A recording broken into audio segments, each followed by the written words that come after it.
Sanctuary. My sanctuary. It's not a physical place. It's not a place you can walk to. And it's not a place you can drive to. It's mental.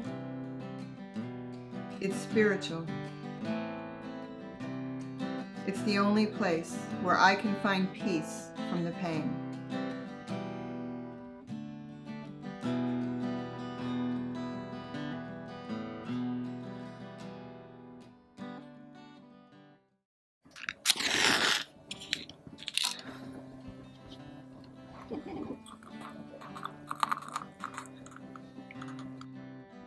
Well, my name's Bonnie Malco.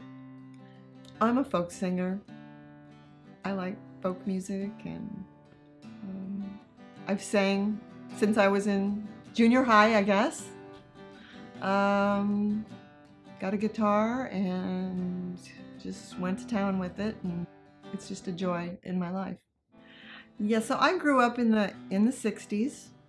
Went to college in the 70s, so there was all the protest movements and all this kind of thing going on. Probably I met Doug, so that was probably 1979. So really I've known Doug like about 38 years.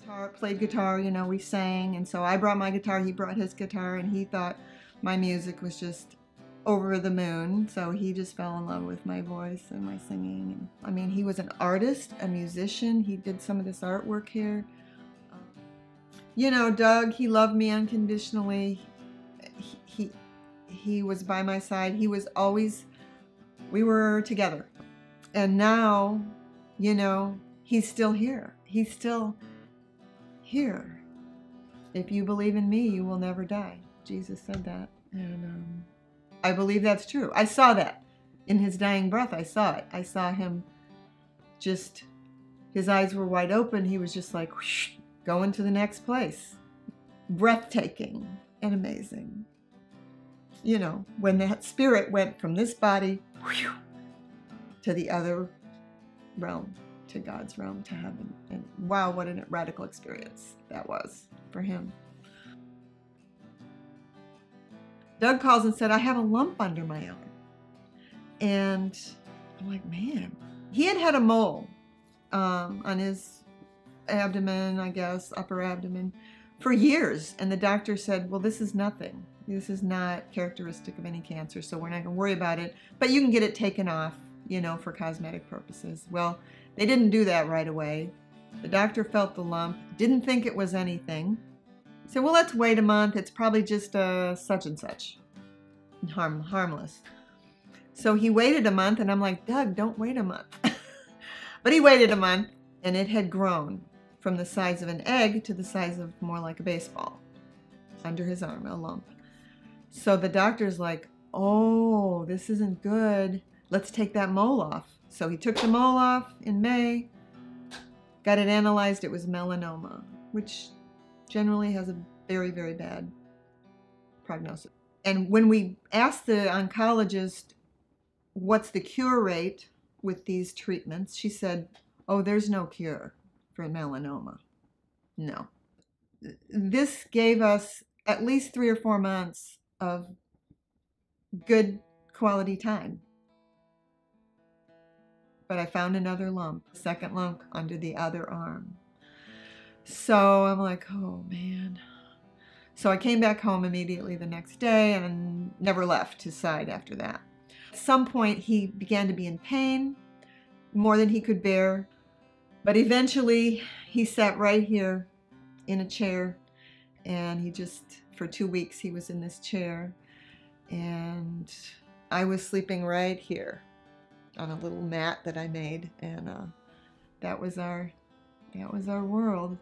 His friends said that it would just touch them so much that here he is in so much pain, but he is just got his hands raised and he's worshiping God, and he's just in the presence of God, you know, in that sanctuary presence, that comforting, transcendent presence of God, you know. in the midst of this pain. And of course, like I said, he never complained. He was just sweet. Always.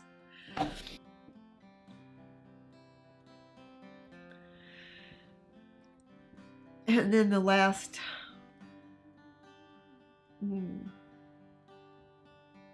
probably just only like 4 days before, or 3 days before he died, he couldn't even get up out of that chair. He just hugged me and he said, I am so sorry you have to go through this. But I was alone here that evening, and just talking to him. He couldn't talk a whole lot by then. And I was talking and just reciting scriptures, and just by that time I thought, okay, it's okay to talk about dying and going to heaven now. I just decided. We had talked about how beautiful it's going to be, and what a wonderful thing it is, you know. And so finally I knew that his breathing was getting strange and labored, and said, something's happening here. It's near the end. So they came over just to be supportive, and I just held his hand and talked to him, and I sang a song that we both loved about Psalm 84. It was the song. How lovely is your dwelling place, O Lord of hosts. My soul longs and faints for your courts. My heart and my flesh sing for joy to the living God. And again, it's just about that sanctuary space with God, you know, in your heart, within yourself.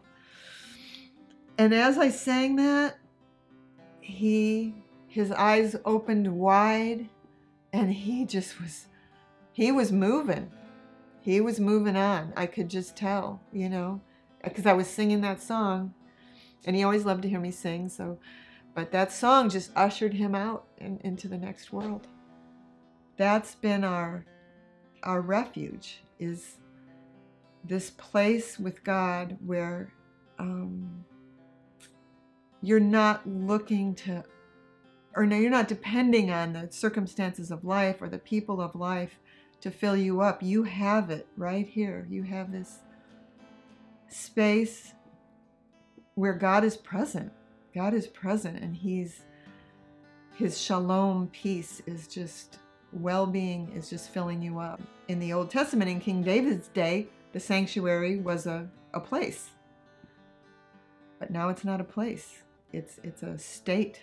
I know that I'll see him again, and he will be him, and I will be me, and you will be you, you know, and we'll see each other, and we'll be perfected, you know, we'll be made whole. We'll have perfect bodies, perfect minds, sharp, you know, and it's going to be a beautiful thing to see him again. It's all good. It's a win-win, you know, even though there's pain, which you don't think you'll always get over, but it's part of life, you know. It's part of a longing. Even the pain, the grief, is a part of a longing for that next life, for heaven. It's part of that longing for heaven, because we know it's not all going to be right here. Everything's not going to be perfect here, but it is there. Keep believing. There's no reason to not believe, you know. And when you look back, you can see, perfect healing happened, you know. He's completely healed, completely whole, and perfect, you know. And he has the perfect sound now, and he's in the band, you know. He's in the band.